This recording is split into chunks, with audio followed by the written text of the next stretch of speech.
Now terminal velocity, अगर कोई भी किसी भी बॉल को, स्फेरिकल बॉडी को अगर लिक्विड में छोड़ दें, तो मैं आपको बता चुका हूँ कि जब डाउनवर्ड फोर्स के बराबर हो जाएगा विस्कस फोर्स, तो उस समय body constant velocity we T, T for terminal, constant velocity से नीचे आती है। इसी वेलोसिटी को हमें निकालना है। तो let us consider a small ball whose radius is r and density is rho. इस बॉल की डेंसिटी है रो, इसकी रेडियस है r, falling freely in a liquid और gas whose density is sigma. ये जो लिक्विड है इसकी डेंसिटी है sigma, and coefficient of viscosity is eta. इस लिक्विड की कोफिशिएंट ऑफ विस्कोसिटी ईटा है। When it attains a terminal velocity VT, it is subjected to two forces. दो forces लगते हैं इस पर। Number one, effective force W minus P which is acting vertically downwards, और दूसरा force लगता है viscous force F which is acting vertically upwards.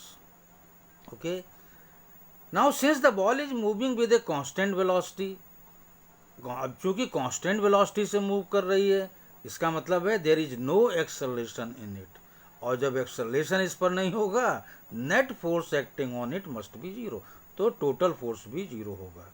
इस बॉडी पर, बॉल पर टोटल फोर्स जीरो होगा। इसका मतलब है ऊपर वाला फोर्स बराबर हो गया नीचे वाले फोर्स के, यानी F is equal to W minus P। Now अब अलग अलग W क्या है? Weight of the ball, weight of the ball mg, mass हो गया volume into density, this is rho is density of the ball into g. Now volume चूंकि spherical है तो 4π/3 r3, this is volume of spherical ball into rho into g. Now P upthrust है, तो ये भी होगा V sigma ji. The same thing 4π/3 r3 IR3 into sigma into g. और Stokes law कहता है कि विस्कस फोर्स F होता है 6π/VT, ये स्टोक्स लॉ कहता है। तो इसलिए इन वैल्यूज को यहाँ पर रख दीजिए, यहाँ रख दीजिए। तो F का मतलब 6π/VT is 4π/3 r3 rho g minus 4π/3 r3 into sigma g. 4π/3 r3 common, rho minus sigma into g.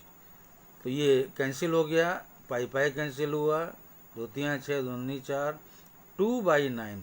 तो VT is terminal velocity, VT is 2/9 r² rho minus sigma into g upon eta. तो terminal velocity हो गई। ये formula आपको याद रखना है, इस पर न्यूमेरिकल्स आते हैं। VT is 2/9 r² rho minus sigma into g upon eta. अब एक और ख़ास बात, हम यहाँ देख रहे हैं कि जो टर्मिनल वेलोसिटी है, it is proportional to r² radius of the ball. इसका मतलब क्या हुआ?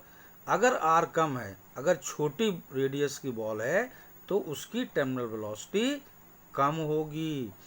अगर बड़ी बॉल है, ज़्यादा रेडियस होगी, तो इसकी वेलोसिटी ज़्यादा होगी। यानी अगर हम एक छोटी बॉल और एक बड़ी बॉल को हम डाल दें लिक्विड में, तो सबसे पहले कौन आएगी? बड़ी बॉल सबसे पहले नीचे आएगी, क्योंकि उसकी टर्मिनल वेलोसिटी ज़्यादा होगी। अब एक खास बात और यहाँ पर कि अगर रो इज ग्रेटर देन सिग्मा, यानी बॉल की डेंसिटी ज़्यादा है लिक्विड की डेंसिटी से, तो रो माइनस सिग्मा क्या हो गया? पॉजिटिव हो गया। इसलिए जो टर्मिनल वेलोसिटी है ये क्या होगी? ये पॉजिटिव होगी। और पॉजिटिव का मतलब क्या है? ये बॉडी बॉल नीचे की ओर आ रही होगी। खुदा न खास्ता अगर डेंसिटी ऑफ द बॉल अगर कम है डेंसिटी ऑफ लिक्विड से, तो जो टर्मिनल वेलोसिटी है, क्योंकि रो कम है सिग्मा ज़्यादा है, तो ये रो माइनस सिग्मा नेगेटिव होगा, टर्मिनल वेलोसिटी नेगेटिव है। नेगेटिव का मतलब है अब वो बॉडी या बॉल जो भी चीज़ है ये ऊपर की ओर जाएगी। नेगेटिव साइन का मतलब ये हो गया। तो पॉजिटिव का मतलब बीटी पॉजिटिव का मतलब बॉडी नीचे आ रही है, और बीटी नेगेटिव का मतलब बॉडी ऊपर जा रही है।